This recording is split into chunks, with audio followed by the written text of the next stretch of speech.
Mr. President, and gentlemen, ladies of the House, standing here with 8 minutes in my hands and at this venerable and rather magnificent institution, I was going to assure you that I belong to the Henry VIII School of Public Speaking, that as Henry VIII said to his wives, I shall not keep you long. But now finding myself the seventh speaker out of 8 in what must already seem a rather long evening to you, I rather feel like Henry VIII's last wife. I more or less know what's expected of me, but I'm not sure how to do it any differently. Perhaps what I should do is really try and pay attention to the arguments that were advanced by the opposition today. We had, for example, Sir Richard Ottaway suggesting, challenging the very idea that it could be argued that the economic situation of the colonies was actually worsened by the experience of British colonialism. Well, I stand to offer you the Indian example, Sir Richard. India's share of the world economy when Britain arrived on its shores was 23%. By the time the British left, it was down to below 4%. Why? Simply because India had been governed for the benefit of Britain. Britain's rise for 200 years was financed by its depredations in India. In fact, Britain's industrial revolution was actually premised upon the deindustrialization of India. The handloom weavers, for example, famed across the world, whose products were exported around the world, Britain came right in. There were actually these weavers making fine muslin, light as woven air, it was said. And Britain came right in, smashed their thumbs, broke their looms, imposed tariffs and duties on their cloth and products, and started, of course, taking the raw materials from India and shipping back manufactured cloth, flooding the world's markets with what became the products of the dark and satanic mills of Victorian England. That meant that the weavers in India became beggars, and India went from being a world-famous exporter of finished cloth into an importer, went from having 27% of world trade to less than 2%. Meanwhile, colonialists like Robert Clive bought their rotten boroughs in England on the proceeds of their loot in India, while taking the Hindi word loot into their dictionaries as well as their habits.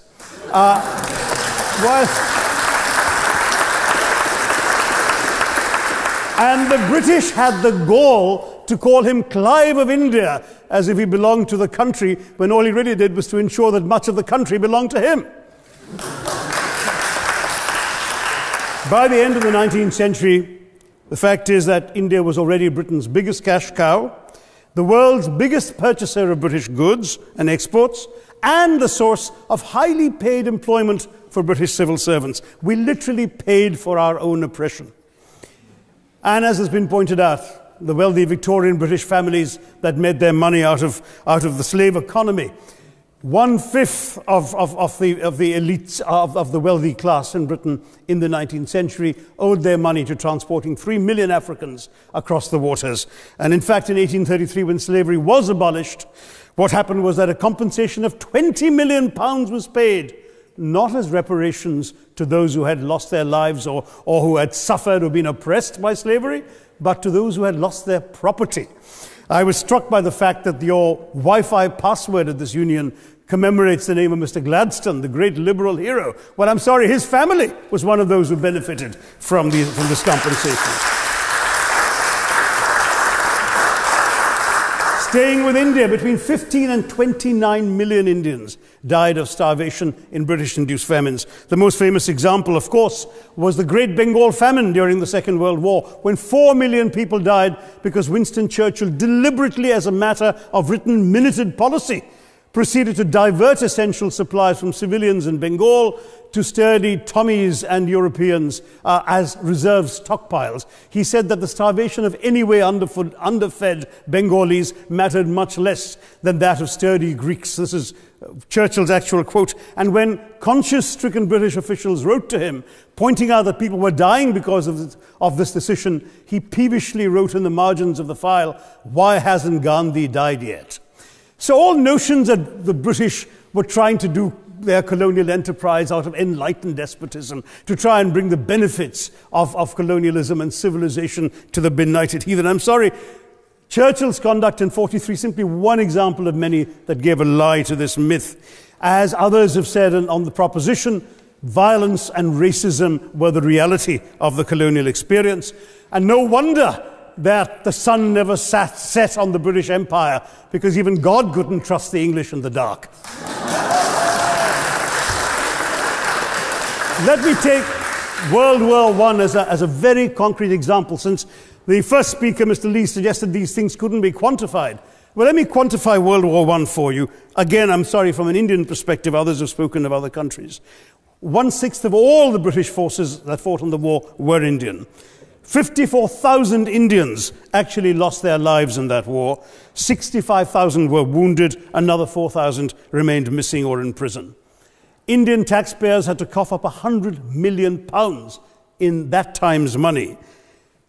India supplied 70 million rounds of ammunition, 600,000 rifles and machine guns, 42 million garments were stitched and sent out of India, and 1.3 million Indian personnel served in this war. I know all this because, of course, the commemoration of the centenary has just taken place.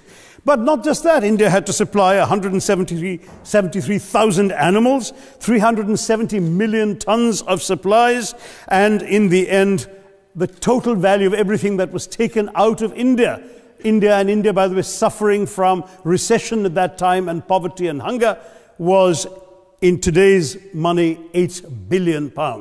You want quantification? It's available. Second World War, it was even worse, 2.5 million Indians in uniform. I won't belabor the point, but of Britain's total war debt of £3 billion, in 1945 money, 1.25 billion was owed to India and never actually paid. Somebody mentioned Scotland. Well, the fact is that colonialism actually cemented your union with Scotland. You know, the Scots had actually tried to send colonies out before 1707. They'd all failed, I'm sorry to say. But then, of course, came union, and India was available, and there you had a disproportionate employment of Scots. I'm sorry, Mr. Mackenzie has to speak after me.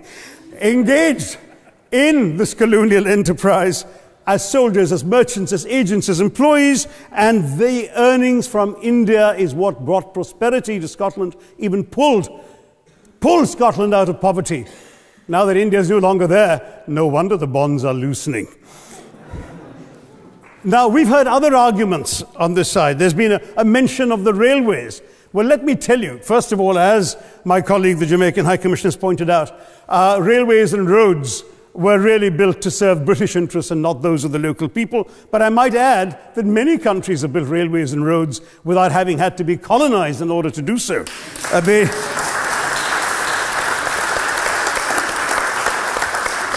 They were designed to carry raw materials from the hinterland into the ports to be shipped to Britain. And the fact is that the Indian or Jamaican or other colonial public, their needs were incidental. Transportation, there was no attempt made to match supply to demand for mass transport, none whatsoever. Instead, in fact, the Indian railways were built with massive incentives offered by Britain to British investors, guaranteed out of Indian taxes paid by Indians, with the result that you actually had 1 mile of Indian railway costing twice what it cost to build the same mile in Canada or Australia, because there was so much money being paid in extravagant returns. Britain made all the profits, controlled the technology, supplied all the equipment, and absolutely all these benefits came as private enterprise, British private enterprise, at public risk, Indian public risk. That was the railways as an accomplishment. We're hearing about aid. I think it was again Sir Richard Ottaway who mentioned British aid to India. Well, let me just point out that British aid to India is about 0.4% of India's GDP. The government of India actually spends more on fertilizer subsidies, which might be an appropriate metaphor for that argument. If I may point out as well,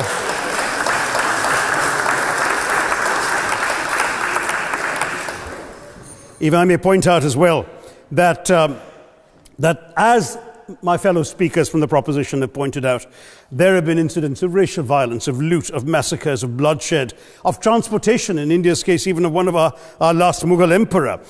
Yes, maybe today's Britons are not responsible for some of these depredations, but the same speakers have pointed with pride to their foreign aid. You're not responsible for the people starving in Somalia, but you give them aid. Surely the principle of reparations for the wrongs that have been done cannot be denied. It's been pointed out, for example, the dehumanization of Africans in the Caribbean, the massive psychological damage that has been done, the undermining of social traditions, of property rights, of the authority structures of these societies, all in the interests of British colonialism. And the fact remains that many of today's problems in these countries, including the persistence, in some cases the creation of racial and ethnic and religious tensions, were the direct result of the colonial experience. So there is a moral debt that needs to be paid. Someone challenged reparations elsewhere. Well, I'm sorry, Germany doesn't just give reparations to Israel. It also gave reparations to Poland. Perhaps some of the speakers here are too young to remember the dramatic picture of Chancellor Willy Brandt on his knees in the Warsaw Ghetto in 1970. And there are other examples. There is Italy's reparations to Libya. There's Japan's to Korea. Even Britain has paid reparations to the New Zealand Maoris.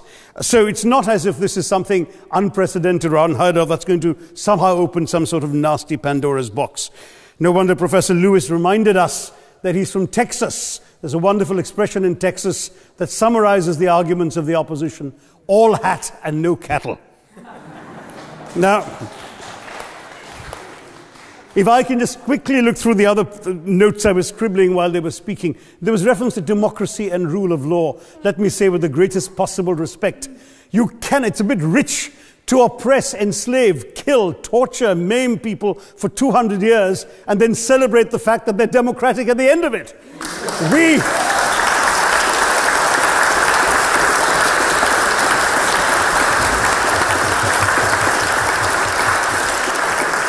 We were denied democracy, sir. We had to snatch it, seize it from you. With the greatest reluctance, it was conceded in India's case after 150 years of British rule, and that too with limited franchise. Yes, indeed, ma'am. The opposition spoke quite highly of Greek and Athenian democracy on which the West should pride itself, and spoke of liberty and equality in that same name. The Athenian democracy was only functioning because of the slave society on which it was built. That's the nature of colonisation. All right, I don't think that needs contradiction, not from me at any rate. But if I may just point out, I think the argument made by a couple of the speakers, the first speaker, Mr. Lee in particular, conceded all the evil atrocities of colonialism, but essentially suggested that reparations won't really help. They won't help the right people. They'll be used as a propaganda tool. They'll embolden people like Mr. Mugabe. It's always nice how in the old days, I'm sorry to say that the people of the Caribbean used to frighten their children into behaving and sleeping by saying Sir Francis Drake would come after them. That was a legacy of that. Now it's Mugabe will be there. So this is the new sort of Sir Francis Drake of our times. The fact is very simply, sir, that we are not talking about reparations as a tool to empower anybody. They're a tool for you to atone for the wrongs that have been done. And I am quite prepared to accept the proposition that you can't put a monetary sum on the kinds of horrors people have suffered. Certainly no amount of money can expiate the loss of a loved one, as somebody pointed out there. You're not going to be able to figure out an exact amount. But the principle is what matters. The fact is that to speak blithely of sacrifices on both sides, as an analogy was used here, a burglar comes into your house, ransacks the place, stubs his toe, and you say, well, there was a sacrifice on both sides. That, I'm sorry to say, is not an acceptable argument. The truth is that we are not arguing specifically that vast sums of money need to be paid. The proposition before this House is the principle of owing reparations, not the fine points of how much is owed, to whom it should be paid. The question is there a debt? Does Britain owe reparations?